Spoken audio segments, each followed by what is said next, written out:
اعوذ باللہ من الشیطان الرجیم بسم اللہ الرحمن الرحیم۔ ایک لڑائی ہوئی کافروں اور مسلمانوں کے درمیان۔ ابو سفیان اللہ کے رسول صلی اللہ علیہ وسلم کے سسرے ہوتے تھے، لیکن ایمان نہیں لائے تھے۔ مکہ جب فتح ہوا اس وقت ایمان لائے۔ تو ابو سفیان ایک بڑا قافلہ لے کے، تجارت کا سامان لے کے نکلے۔ اللہ کے رسول صلی اللہ علیہ وسلم کو معلوم ہوا کہ ابو سفیان بہت نفع کما کے مکے کو واپس جا رہے ہیں۔ دور سے، مدینے سے دور سے ان کا راستہ رابغ، وہاں بدر بھی بولتے ہیں، قریب میں رابغ بھی ہے۔ بدر ایک جگہ کا نام بھی رکھتے نا، بدر النساء، قمر النساء۔ بدر بولے تو 14ویں کا چاند، قمر تو معلوم ہی ہے، چاند۔ تو بدر مقام کا نام۔ اب اللہ کے رسول کو اطلاع ملی کہ ابو سفیان بہت زیادہ مال کما کے واپس جا رہے مکے کو۔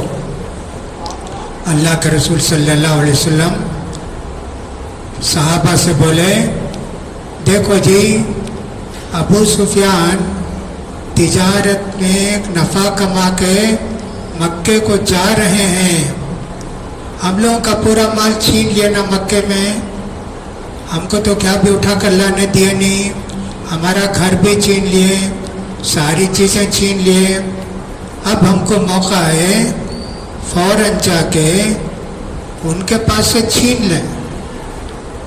جو بھی آنا چاہتے ہیں فوراً میرے ساتھ نکلو۔ کسی نے کہا، اللہ کے رسول میرا اونٹ چرنے گیا ہے، میں شام کو آتا ہوں۔ ابھی نکلے جی، 300 صحابہ نکلے، 300۔ چند اونٹ تھے، ہتھیار بھی نہیں تھے، نکلے۔ رمضان کا مہینہ، روزہ رکھ کر سب نکلے۔ ابو سفیان بھی بہت ہوشیار تھا، خبر رکھتا تھا لوگوں کو بھیج کے، دیکھو مدینے والے کیا کرتے۔ اس کو اطلاع ملی کہ مدینے والے نکلے تمہارا مال چھیننے کے لیے۔ فوراً ابو سفیان نے ایک آدمی کو مکے کو بھیجا، جا کے مکے والوں کو بولو کہ ہمارے اوپر حملہ ہونے والا ہے، تم فوراً نکل کے آؤ۔ یہ ہوا جی، وہ آدمی گیا مکے کو، بتا دیا، وہاں لوگ تیار ہو گئے، جائیں گے، جا کے لڑ کے ان کو کاٹ کے چھوڑ دیں گے۔ اللہ کے رسول جب پہنچے، ابو سفیان بچ کے نکل گیا، پورا قافلہ۔ ابو سفیان نے فوراً بھیجا، بچ گئے، آپ لوگوں کو آنے کی ضرورت نہیں ہے۔ لیکن وہ لوگ بولے نہیں، جا کے ان کو مار کے ختم کریں گے۔ 1000 آدمی نکلے، اونٹ بھی تھے، گھوڑے بھی تھے، ہتھیار بھی تھے، گانے والی عورتیں بھی تھی، سب 1000۔ اللہ کے رسول دیکھ کے چلا گیا قافلہ۔ اب یہ 313 آدمی جو تھے، ان سے پوچھا اللہ کے رسول، کیا جی ہم لوگ مدینے کو چلے جائیں؟ نہیں، یہیں رہیں کیا؟ مکے سے ایک لشکر آنے والا ہے۔ کیا بولتے؟ صحابہ نے کہا، اللہ کے رسول آپ جیسے بولے ویسا۔ تیار تھے جی۔ بدر کا میدان، اللہ کے رسول نے کہا ٹھیک، پڑاؤ کریں گے، مکے سے جو آئیں گے ان سے مقابلہ کریں گے۔